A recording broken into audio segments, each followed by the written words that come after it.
High বন্ধুরা, কী অবস্থা তোমাদের? আশা করি তোমরা অনেক অনেক ভালো আছো। এই দেখো আমি আজকে সাহারা মরুভূমিতে যাওয়ার জন্য তৈরি হয়ে রেডি হয়ে বের হয়ে চলে আসছি। আমি হচ্ছে ওই সমুদ্র বন্দরে, যেটা বলে সমুদ্র, মানে পাড়ি হয়ে আমরা যাব সাহারা মরুভূমিতে।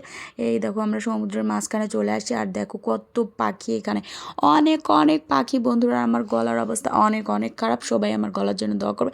আর আমি চলে যাচ্ছি এই দেখো টাইটানিকে চড়ে। টাইটানিকের মাথা দেখাচ্ছি কী সুন্দরভাবে একদম চলে যাচ্ছে। আমার মেয়ে আবার টাইটানিক পোস্টটা দিয়ে দিল, এটা হচ্ছে টাইটানিক পোস্ট। পাখির মতো সুন্দর করে ডানা মেলাচ্ছে। তো আমরা টাইটানিকের মানে সমুদ্রের মাঝখানে টাইটানিক দিয়ে চলে যাচ্ছি সাহারা মরুভূমিতে। আর আমাদের রিসিভ করার জন্য ছিল এখানে লাল টাইগার। এই লাল টাইগারটা আমাদেরকে রিসিভ করছিল। তো এই লাল টাইগারটার এত শক্তি কি বলবো, এত বড় একটা টাইটানিক নৌকা মেবি ও একাই দাঁড়ে মানে ধরে টেনে আনছে। তারপরে চাচা মেবি আমার সাথে গল্প করছিল, বলছিল জানো কেউ তোমরা বিয়ে করো না। আমি মেবি রাগ করে ভাত খাইনি, তোমার চাচির সাথে গন্ডগোল লেগে চলে আসছি। আর এসে এখানে আলকাতরা মাখছি। তো তোমরা কেউ বিয়ে করো না। চাচার পরামর্শটা অনেক অনেক ভালো লাগবে। তো তারপরে চাচার সাথে কথা বলে চলে আসছি সাহারা মরুভূমিতে। এই দেখো কি পরিমাণ বালি, তোমাদের চারিদিকে একটু ঘুরিয়ে দেখায়। এটাই হলো আমাদের সাহারা মরুভূমি। অনেক অনেক অনেক অনেক সুন্দর। আমাদের রাজশাহীবাসীর কাছে এটাই হচ্ছে সাহারা মরুভূমি।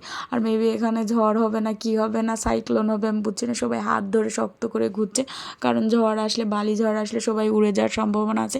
এই জন্য সবাই সবার হাত ধরে ধরে ঘুরছিল। আর আমি আর আমার মেয়ে ঘুরছিলাম। তারপরে আমার একটা আপুর সাথে দেখা হয়ে গেল। ওই আপু মেবি আমার মতো একটা বাচ্চা নিয়ে আসছিল। এই জন্য আপুর সাথে হাঁটছিলাম। আমাদের তৃষ্ণা পেয়ে গেছে, এই জন্য পানি খোঁজার উদ্দেশ্যে বের হয়ে গেছে। আর সাহারা মরুভূমিতে কোথাও আমরা খুঁজে পানি পাচ্ছিলাম। তারপরে ফাইনালি পানি পেয়ে গেছে। এই দেখো এখানে অনেক অনেক পানি ছিল। এটা দেখে ফাইনালি মনে হলো যে পানি পাওয়া গেল। এখন আমরা পানিটা টেস্ট করে দেখব যে পানি নোনতা না ঝাল না মিষ্টি। তো পানিরও কিন্তু টেস্ট হয়। দেখো ফাইনালি পেয়ে গেছি। আর এখানে সবাই ঘুরতে আসে না গাইজ আমার মতন। এখানে অনেকে মানে পড়াশোনা করতেও আসে। অনেকে এখানে পড়াশোনা করছে, এ বি সি ডি ক খ সব কিছুই লিখে রাখছে, তোমাদের দেখাবো। আমরা তো আসছি শুধু ঘুরতে, পড়াশোনা করি না, শুধু ঘুরে ঘুরে বেড়াচ্ছি আমি আর আমার মেয়ে। কিন্তু এখানে অনেক জ্ঞানী গুণী লোকেরা আসছিল, যারা এখানে অনেক অনেক অনেক পরামর্শ করে গেছে। আর এত সুন্দর লাগছে এই জায়গাটা। দেখো তোমাদের একটু পড়াশোনা দেখায়, কি সুন্দর করে এখানে লেখাপড়া করে গেছে। মেবি ওরা পড়ছেও এবং লিখছে, মানে যেটা মনে ছিল না সেটা লিখতে পারেনি, এই জন্য যা ছিল তাই লিখছে। দেখো সরাসরি ক খ বর্গীয় জ অ এ বি সি ডি সবই লিখছে। তো আমাদের মতন এরা না, এরা এসে এখানে পড়াশোনাও করে গেছে। অনেক অনেক ভালো লাগলো এটা দেখে, তারা এখানে পড়াশোনা করে গেছে। তারপরে এখানে দেখছি সব জায়গায় এরকম লেখাপড়া মানে লেখা আছে। আমি ভেবে বুঝতে পারছি না এটা কি, অবশ্যই তোমরা বলবে এটা কি দাগ দেওয়া ছিল।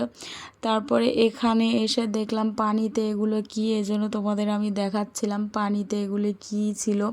তো দেখো এগুলো পানিতে কি, মানে ছোট ছোট ইঁদুরের বাচ্চা আমার মেয়ে বলছিল। তো এটা ইঁদুরের বাচ্চা না, এটা হচ্ছে ব্যাঙ ছিল। তো আজকে এই পর্যন্ত, আল্লাহ হাফেজ।